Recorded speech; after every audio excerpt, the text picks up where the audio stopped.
Mesdames, Messieurs, bonsoir. C'est parti pour Nouvelle Donne avec en toile de fond l'affaire du G7 qui fait le buzz et alimente les conversations et les débats en République démocratique du Congo, voire au-delà des non-frontières, on va dire des loups dans la bergerie de la chapelle politique. Majorité présidentielle.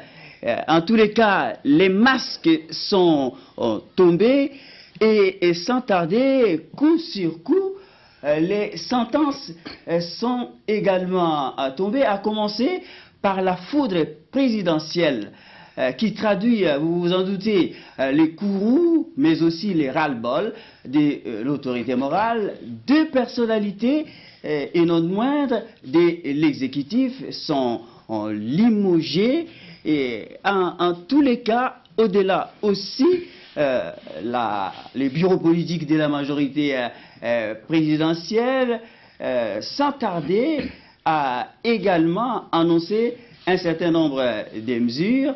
Le G7, on va dire, a tenté un coup de poker en jouant avec les feux. Ils se sont brûlés les doigts, monsieur le ministre, on va dire, avec vous. Bon, nous n'allons pas aller jusqu'à un vocabulaire aussi guerrier. Disons simplement que oui, l'affaire est si grave. Des contradictions majeures, fondamentales, politiques, sont apparues entre ce groupe et la majorité de notre famille politique, la majorité présidentielle, et nous les avons invités à en tirer les conséquences. Ils se sont plus cantonnés dans la multiplication des incidents dans cette lettre que, à juste titre, ils pouvaient adresser au président, mais qu'ils ont diffusée dans les médias. Et là, c'est quelque chose qui est déontologiquement questionnable. Incident également dans l'expression de certains qui sont soit membres du gouvernement, soit membres du cabinet présidentiel et qui ont violé le devoir de réserve qui s'impose lorsqu'on exerce des fonctions à ce niveau. Vous savez la phrase de Chevènement, un ministre, ça ferme sa gueule ou ça démissionne. Mais on ne peut pas être en même temps ministre et commencer à casser du sucre sur le dos du président ou du Premier ministre. On est alors démissionné. Ce sont ces contradictions qui ont amené à ce que hier, les choses soient tirées au clair. Monsieur le ministre, le président de la République a fait sien les dictons qui n'est pas avec moi et contre moi, et l'ennemi de mon ennemi est mon ennemi, c'est bien cela? Non, parce que nous ne savons pas exactement ce que nos collègues avaient à cœur, parce que nous les avons invités, nous aurions tellement voulu avoir cette discussion de fond qu'appelait le mémorandum en plusieurs points qu'ils avaient adressé au président avec ampliation à chacun des membres du bureau politique, donc nous, leurs collègues. Malheureusement, il a fallu constater que leur intention était simplement de créer des incidents parce qu'ils sont, après avoir participé à l'ouverture de la séance du bureau politique à laquelle nous avions convié nos partenaires du PALU, vous voyez que c'était l'ensemble de l'équipe dirigeante du pays qui était réunie là, ils sont sortis de la salle sans crier gare et donc nous avions compris que nous allions d'incident en incident et qu'il était, je pense, de bon aloi que nous puissions nous compter pour savoir qui était avec nous politiquement, idéologiquement, qui avait encore en partage la vision de Joseph Kabila que nous poursuivons et qui avait décidé de traverser la rue pour aller ailleurs. Voilà tout. Monsieur le ministre, de vous en moi, les G7 a tenté de casser la baraque et ça n'aura été finalement qu'un feu de paille, un coup d'épée dans l'eau? Je ne sais pas, on ne doit pas minimiser des personnalités politiques. Ils ont certainement voulu casser la baraque. Pourquoi? Pour qui? Nous avons intérêt à le savoir. Peut-être qu'un jour, ils s'exprimeront en dehors de cette instance où nous leur donnions l'occasion de parler, qu'ils ont refusé de prendre. Ils sont partis et nous en avons tiré les conséquences. Voilà tout. Parmi eux, il y en a qui donnent de la voix pour dire qu'ils refusent d'être des bénis, oui. Je ne sais pas. Nous sommes une famille politique démocrate. C'est la raison pour laquelle, contrairement à d'autres familles politiques, nous n'avons pas donné des oukases en dehors d'un débat. Le débat était là, le cadre était proposé et ils ont refusé le débat. Donc, je ne sais pas si on peut dire qu'on a voulu faire d'eux des bénis, oui, oui, alors que c'est eux qui refusent de nous donner des explications, de nous en demander, c'est eux qui refusent le débat. Donc c'est comme s'ils voulaient que nous devenions des bénis, oui, oui, pour des thèmes qu'ils ont empruntés les uns à l'opposition, les autres au milieu les plus réactionnaires des groupes néocolonialistes qui nous entourent, dans les chancelleries, dans certains gouvernements qui reprochent à notre président ses accointances avec la Chine. Nous savons un peu à quoi nous en tenir, hein. Nous savons qu'il y a du copier-coller dans ce qu'ils disent par rapport à ce que les adversaires du régime du président Kabila racontent. Il n'y a rien de nouveau dans ce qu'ils disent. Nous trouvons là le discours de l'opposition et le discours des milieux réactionnaires de certaines engences néocolonialistes. C'est tout. Vous voulez dire, Monsieur le ministre, que désormais les G7 et l'opposition, bonnet blanc, blanc bonnet? Oui, il y a eu beaucoup de similitudes, pour ne pas dire un jumelage entre les thèmes qu'ils défendaient et les propos de l'opposition. La preuve, c'est que vous avez certainement entendu un leader de l'opposition féliciter publiquement le G7. Lorsqu'un leader de l'opposition félicite quelqu'un qui appartient à la majorité, dites-vous bien que quelque part ils se sont rencontrés contre les intérêts de la majorité. Cela coule de source. Monsieur le ministre, ils n'en sont pas, d'après certaines indications, à leur premier coup. On les traite même des récidivistes. Donc c'est un agenda qui n'est plus caché, un agenda désormais dévoilé, non? C'est à 3 reprises, effectivement, que ces démarches ont été faites de leur part. 2 fois, nous avons eu à discuter. Nous pensions que le débat allait continuer, puisqu'il faut toujours remettre ces thèmes à l'ouvrage. Il faut toujours exposer les idées que l'on a et les soumettre au feu de la critique et de l'autocritique. Malheureusement, pour le 3e round, ils se sont défilés et il a fallu absolument que nous apportions une conclusion à ce débat parce que ça a été trop, ça a trop duré. Monsieur le ministre, c'est quand même, à regarder ces gens, on va dire c'est des gros poissons, ce qui la majorité présidentielle n'en prend pas un coup. Bien sûr qu'il y a toujours un pincement au cœur lorsqu'on se sépare d'amis dont certains de longue date, mais en politique, vous savez, c'est un problème de vision. Et il est clair que même dans l'opposition, il y a des personnes extrêmement respectables, des gens avec qui nous avons fait un bon nombre de chemins et qui, du jour au lendemain, se sont avérés partager d'autres idées. On se sépare sans rancune. On est tous au service du pays, mais là, il n'y avait plus communauté d'idées au service d'une même vision. Il y a eu des propos calomnieux, vous savez, la diffamation, les imputations dommageables contre le chef de notre famille politique ne pouvaient pas être banalisées. Monsieur le ministre, bon, on dit qu'ils sont des animaux politiques, qui ne sont pas nés de la dernière pluie. Face à eux, est-ce que l'autorité morale de la majorité présidentielle ne se trouve pas être ébranlée, lui qui non plus n'est pas né de la dernière pluie? C'est un problème d'arithmétique, cher ami. Vous savez, nous avons plus d'une centaine de partis politiques. Ils sont 7. Faites le compte vous-même. Quantité négligeable. Nous avons plus de 380 à 400 députés nationaux. Ils sont une 50aine. Faites le compte. Donc, je pense qu'arithmétiquement, politiquement, c'est comme ça que les choses s'évaluent en démocratie. Monsieur le ministre, certains observateurs, peut-être avec raison, estiment que ces gens se sont surestimés, ayant été instrumentalisés à Kinshasa par certaines chancelleries qui seraient le relais d'une partie de la communauté internationale. Est-ce que vous partagez cette thèse?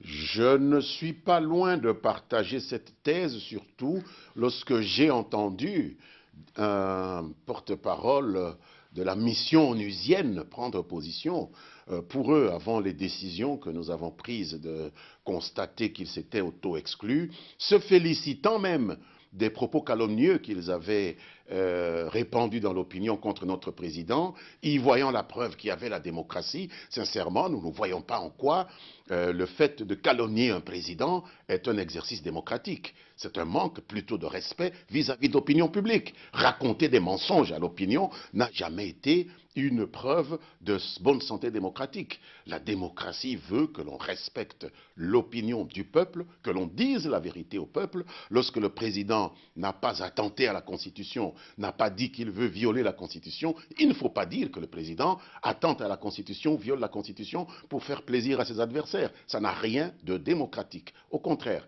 c'est une politique au ras des pâquerettes. C'est le degré zéro de la médiocrité politique. Vous voulez dire que le groupe des 7 fait les mêmes procès d'intention au chef de l'État? Pour l'opposition, des procès d'intention au président ou à notre famille politique, c'est de bonne guerre. Ce sont des gens de l'opposition. Ce que nous perdons, ils le gagnent. Ce qu'ils perdent, nous le gagnons. Mais quelqu'un qui dit être avec le président ne peut pas jouer ce jeu-là. Puisque là, à ce moment-là, ils traversent tout simplement la rue et tout ce que nous leur avons demandé, c'est d'aller là où ils estiment se sentir peut-être mieux à l'aise. Dans l'opposition ou je ne sais où, créer une autre formation politique qui n'est pas la nôtre. Monsieur le ministre, vous, au sein de la majorité présidentielle, vous craignez pas que ces gens aient vendu la mèche, où ils vont vendre la mèche? Ils ont quand même été depuis des lustres au cœur de l'action au sein de la majorité présidentielle. Cher ami, nous n'aurions ces craintes que si et seulement si nous, dans la majorité présidentielle, n'étions occupés qu'à ourdir je ne sais quel complot, je ne sais quel crime contre la République, de sorte que nos complices nous quittant vont aller nous dénoncer. Tel n'est pas le cas. Nous travaillons pour le bien de la nation. Je ne vois pas exactement ce qu'ils iraient dire aux gens que nous aurions fait ensemble contre les intérêts de ce pays. Vous ne leur répétez pas, quelque part, une intention de nuire, étant donné désormais leur posture, on va dire, sulfureuse, non? Il y avait une intention de nuire dans la mesure où ils ont été récupérés par ceux qui souhaiteraient être à notre place, qui souhaiteraient le pouvoir qu'ils n'ont pas. Alors que eux, avec nous, nous partagions le pouvoir. Il y a des gens qui ne sont pas au pouvoir, qui sont dans l'opposition. Il y a des gens qui ont intérêt à ce que nous puissions échouer parce que nous n'avons pas servi leurs intérêts, ces fameuses chancelleries qui nous reprochent notamment les contrats chinois, qui les ont récupérés, qui les ont manipulés. Donc ils sont partis dans ce camp-là. C'est une faiblesse d'esprit. Monsieur le ministre, les pouvoirs qui régentent les affaires dans notre pays est un pouvoir des coalitions. Est-ce que les Palous se trouvent être engagés également dans toute cette série de mesures prises par la majorité présidentielle? C'est une question qui est posée par un téléspectateur. Je vous invite à jeter un coup d'œil sur les images de la réunion du bureau politique d'hier. C'était un bureau politique de la majorité présidentielle élargi au Palou. Une très forte participation de nos collègues du Palou y était, le secrétaire permanent porte-parole du Palou y était, le patriarche Gizenga s'est même fait un point d'honneur d'envoyer son épouse participer à cette réunion avec nous. Son épouse qui est membre des structures politiques au plus haut niveau de son parti. L'ensemble des ministres Palou étaient avec nous. Le chef du groupe parlementaire du Palou était avec nous. Nous partageons les analyses que je suis en train de décliner ici. Monsieur le ministre, selon une analyse froide maintenant, quelle mouche aura piqué le G17 à entreprendre le G7. Le G7. Merci de m'aider. Merci de m'aider, monsieur le ministre, pour ce lapsus lingué. Le G7 à entreprendre une mésaventure, on va dire, si risquée. C'est une mouche qui pique la plupart des Congolais depuis les années 60. La mouche de l'interventionnisme néocolonialiste.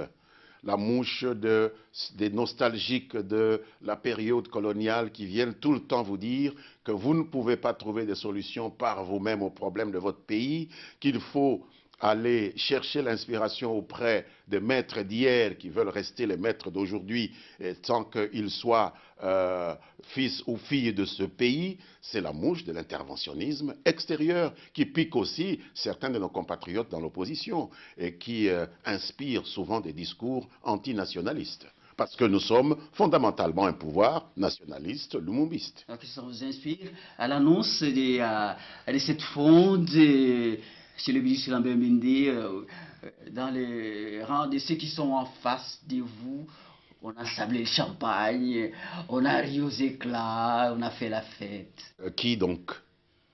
Ben, ceux qui sont en face de vous. C'est-à-dire l'opposition? Ben, bien entendu. Bien sûr que c'est pourquoi je dis, rappelez-vous que Angeli, au cours de ce meeting, on a félicité le groupe des 7. C'est très étonnant, c'est assez inhabituel qu'un opposant félicite des gens qui sont au pouvoir, qu'il combat. Donc c'est qu'il y a une alliance objective entre eux et ce fameux groupe de 7, mais je pense que c'est une victoire à la Pyrrhus, parce que le fait que les 7 soient partis ne fait pas de l'opposition, même s'ils rejoignaient l'opposition, il ne ferait pas de l'opposition une majorité. Nous sommes une centaine de partis derrière Joseph Kabila, 7 qui partent, ce n'est pas significatif.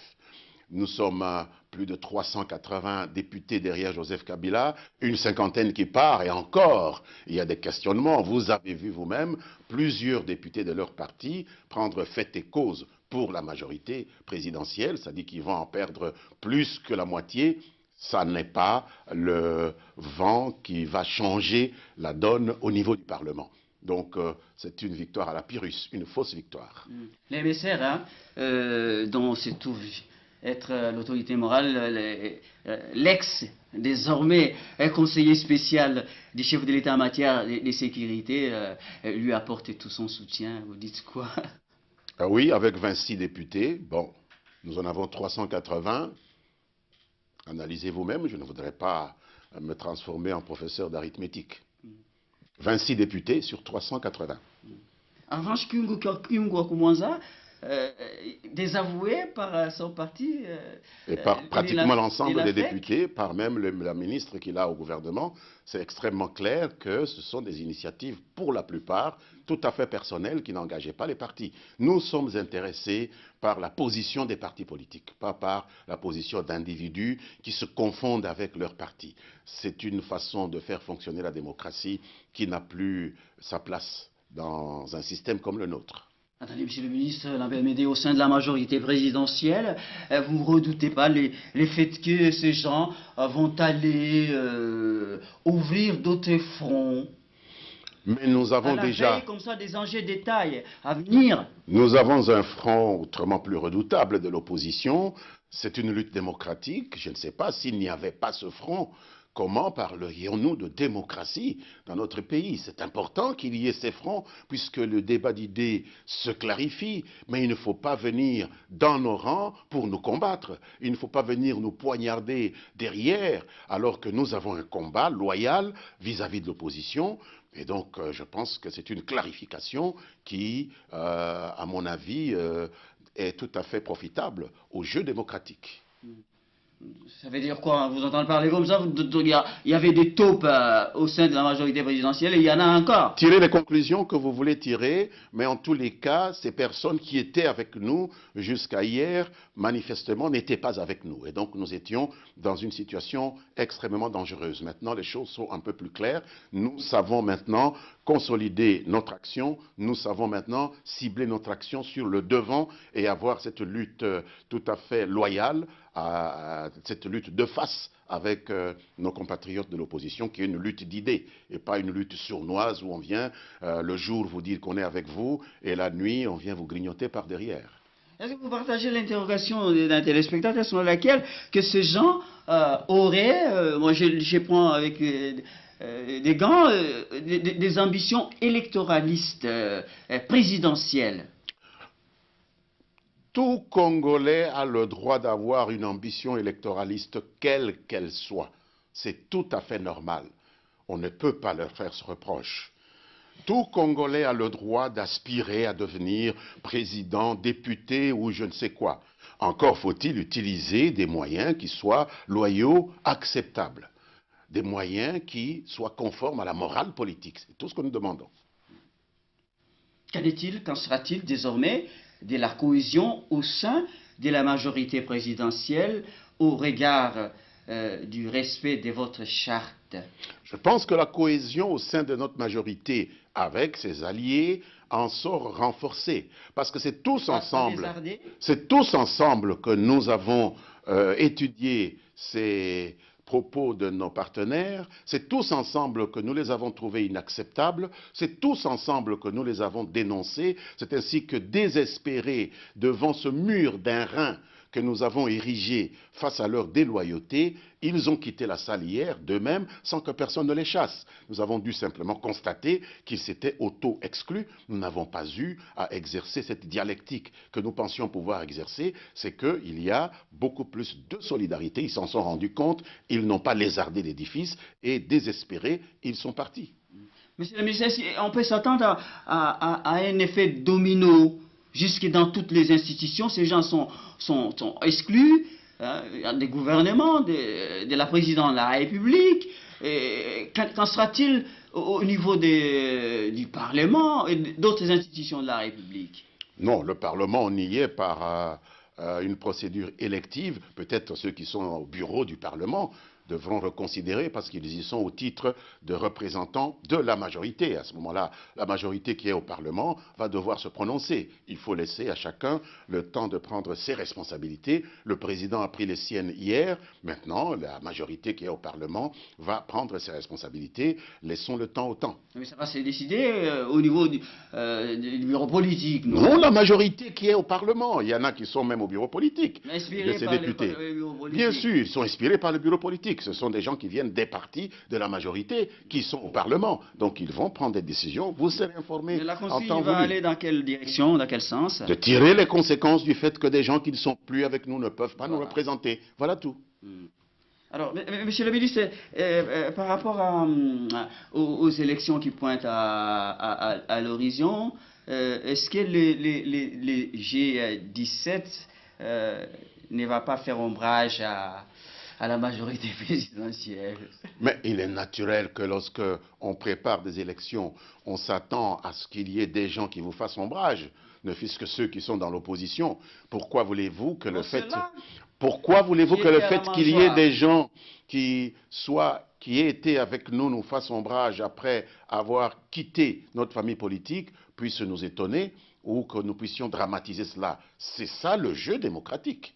Sinon, il n'aurait aucun piquant, ce jeu.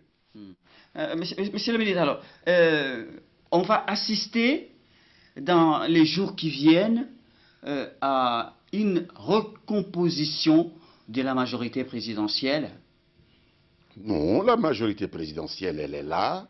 Il y a des gens qui ont fait leur valise, disons-le, pour partir de la majorité présidentielle. Ça n'a pas été l'ouragan qu'ils ont essayé de préparer. Ils ont commencé à 7 il y a plus d'une année qu'il y a eu ces discussions. Ils sont sortis à 7, donc ils n'ont même pas engrangé un élément de plus, donc c'est assez négligeable. La majorité présidentielle, dans sa structuration de départ, moins les 7, est restée ce qu'elle a été dès le départ. Donc Joseph Kabila sait quand même maintenir ensemble tous les gens qu'il a réunis autour de lui.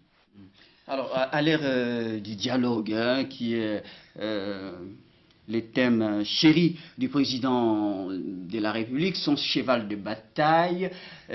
Qu'en sera-t-il désormais de ces dialogues par rapport à cette mésaventure du G7?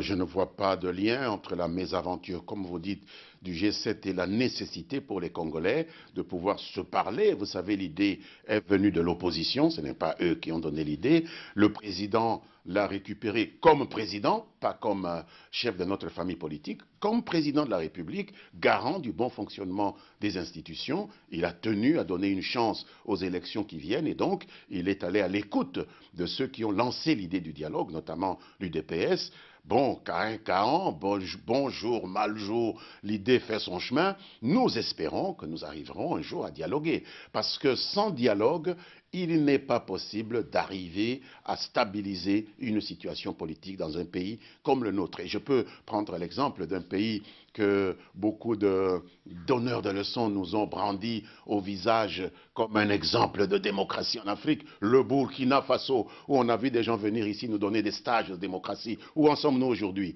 Ils en sont à un coup d'État. Ils sont en train de faire un coup d'État, monsieur. Ceux qui voulaient être les professeurs de démocratie en Afrique. Pourtant, au Congo, nous en sommes à chercher un dialogue. Je pense qu'il n'y a que ça. Si les Burkinabés avaient fait comme Joseph Kabila, il n'y aurait pas tous ces soubresauts aujourd'hui, des gens encore dans la rue, des militaires qui prennent en otage un chef d'État et un Premier ministre. C'est ridicule. Je pense que les Congolais ne connaissent pas la chance qu'ils ont d'avoir quelqu'un d'aussi réfléchi, d'aussi mûr politiquement que Joseph Kabila, qui veut tendre la main à ses compatriotes pour dire le pays appartient à tous, parlons, trouvons des solutions aux problèmes qui sont d'abord les problèmes du Congo, entre Congolais. Et ce dialogue, Monsieur le ministre, l'UDPS par rapport aux tractations qui ont lié à l'étranger, Ibiza en Espagne, mais aussi Venise en Italie, l'UDPS vient de mettre entre parenthèses, sans pour autant fermer hermétiquement la porte de ces dialogues, arguant qu'il s'agit pour l'UDPS de recentrer, de recadrer l'action et d'aller directement à la convocation sous la médiation toujours internationale. J'y vois plus une posture d'auto-valorisation parce que, ce pré-dialogue s'était terminé. Puisque c'est bien de faire semblant qu'on crée un incident. Mais l'incident n'a de sens que pendant qu'on aurait été en pré-dialogue. Or, le pré-dialogue s'était terminé avec des conclusions. Nous étions arrivés, nous et ce parti dont vous parlez, à des conclusions. Et nos délégués s'étaient déjà séparés lorsqu'il y a eu ce communiqué que moi je considère comme relevant d'une gestion interne au sein de cette famille politique. Il y a eu des débats, il y a des gens qui se posent des questions s'il faut aller au dialogue ou non. Peut-être que le chef de ce parti a tenu à se remettre un peu en valeur devant ses militants en jouant un peu à celui qui fait le dos rond, mais le pré-dialogue était terminé.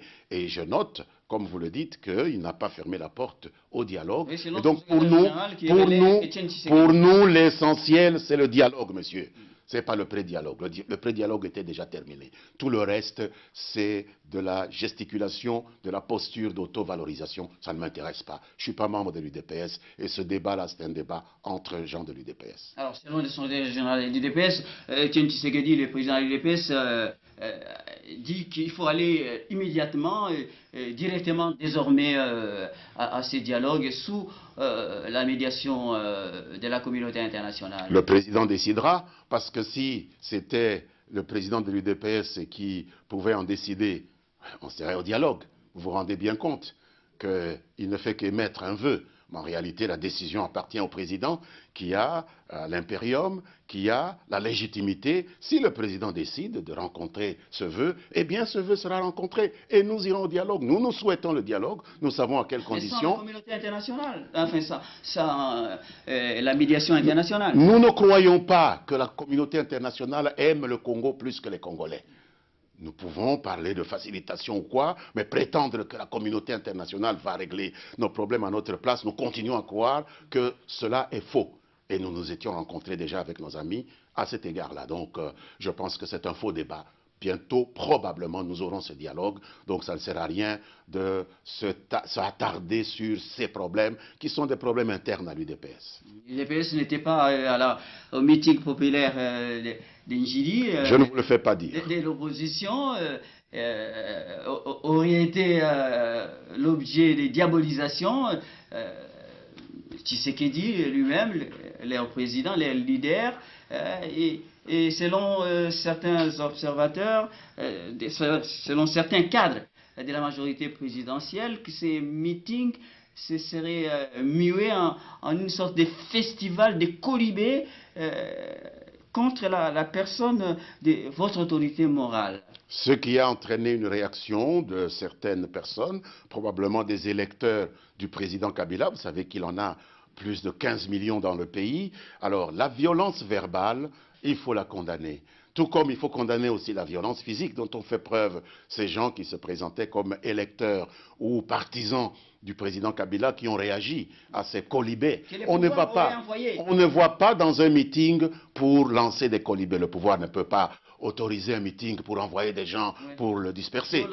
Mais les Congolais ont-ils le droit de se fâcher, oui ou non, monsieur? C'est quoi ce pays où les gens ne peuvent plus se fâcher? Quelqu'un peut se fâcher, est-ce qu'il faut que le pouvoir envoie quelqu'un pour se fâcher? Vous ne vous êtes jamais fâché? Il faut que quelqu'un vous envoie pour vous fâcher? C'est ridicule de pouvoir ridiculiser les Congolais comme ça. Ils ont le droit d'être contents, ils ont le droit de se fâcher, on n'a pas besoin d'être envoyé par quelqu'un pour ça. Cessez de mépriser, les Congolais. Ils sont chez eux. En Djili, il y a des Congolais pro-Kabila, il y a des Congolais anti-Kabila. Ils ont le droit d'être là. Vous allez les empêcher d'être quelque part parce qu'il y a un meeting de l'opposition? Monsieur, vous ne savez pas de quoi vous parlez. Qu'est-ce que c'est que cette histoire? Ça les intéresse aussi. Hein? Bien sûr, naturellement. Et lorsque vous injuriez quelqu'un qu'ils ont élu, il est normal qu'ils puissent entrer un peu dans une certaine fureur. Nous les condamnons lorsqu'ils puissent, ils veulent se faire justice à eux-mêmes, mais nous condamnons aussi ceux qui vont dans des meetings pour injurier des gens. Vous avez des idées, faites-les valoir, n'insultez pas des gens. Ce n'est pas conforme à la morale politique. Voilà tout. Le bureau des droits de l'homme, la MONUSCO, condamne ces violences. Nous n'avons que faire de ce bureau des droits de l'homme de la MONUSCO. Ils n'ont qu'à aller s'occuper des problèmes, des défis sécuritaires que nous avons à l'Est, au lieu de se mêler de tout. Lorsque nous voulons protéger notre armée, ils se mêlent de cela. Lorsque nous voulons prendre des dispositions pour sécuriser notre peuple, ils se mêlent de cela. Ils ont même soutenu des mensonges qu'on a débités contre notre président. Nous disons non à cette tentative de mettre notre pays sous tutelle. Donc c'est niet. Je ne discute pas avec vous de cela et je rejette complètement ces critiques-là. Oui, monsieur, on va se quitter. Que dites-vous de ces voix que l'on entend dans les rangs de l'opposition, de vouloir un peu caricaturer, si je peux dire, les institutions de la République en parlant d'un triangle de glissement, gouvernement, CENI, Parlement. Cela veut dire qu'ils sont en train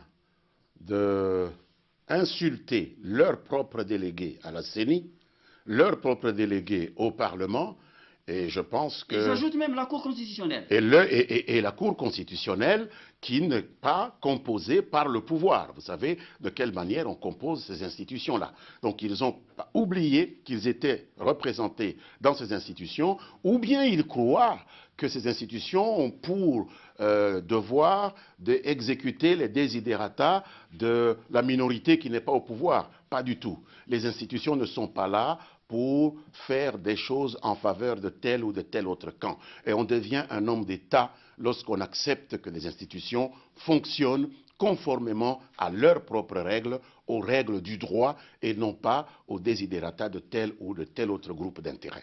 Voilà ce que je peux leur dire. Alors, on termine la toute dernière question.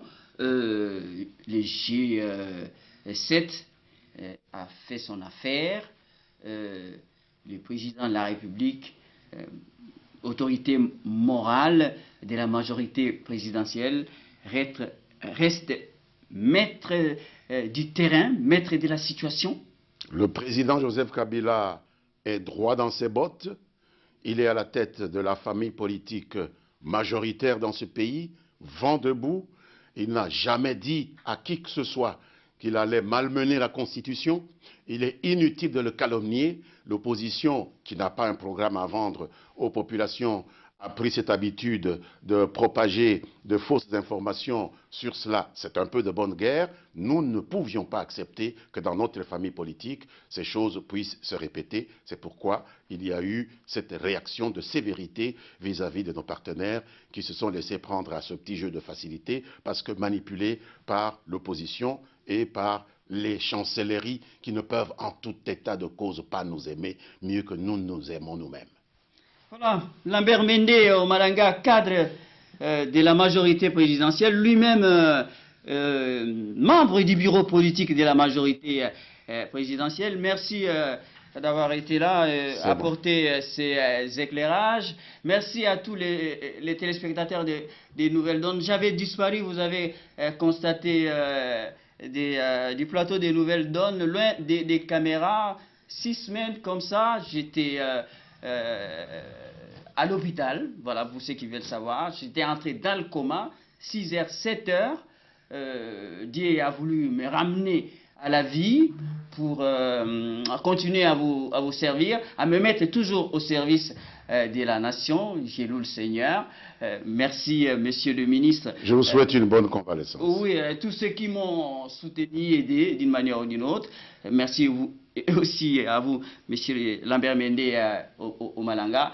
Merci à toute l'équipe technique qui m'a aidé à réaliser, à préparer cette édition des Nouvelles Donnes. J'avais fait une crise, comme les médecins le disent, une crise cardiaque, hépatique, c'est bien cela, mais je suis là avec vous, vous continuez à vous servir, où que vous soyez. Merci de nous avoir regardés avec le ministre Lambert Mende. À tous et à chacun, excellente suite de notre programme sur notre antenne et bonsoir.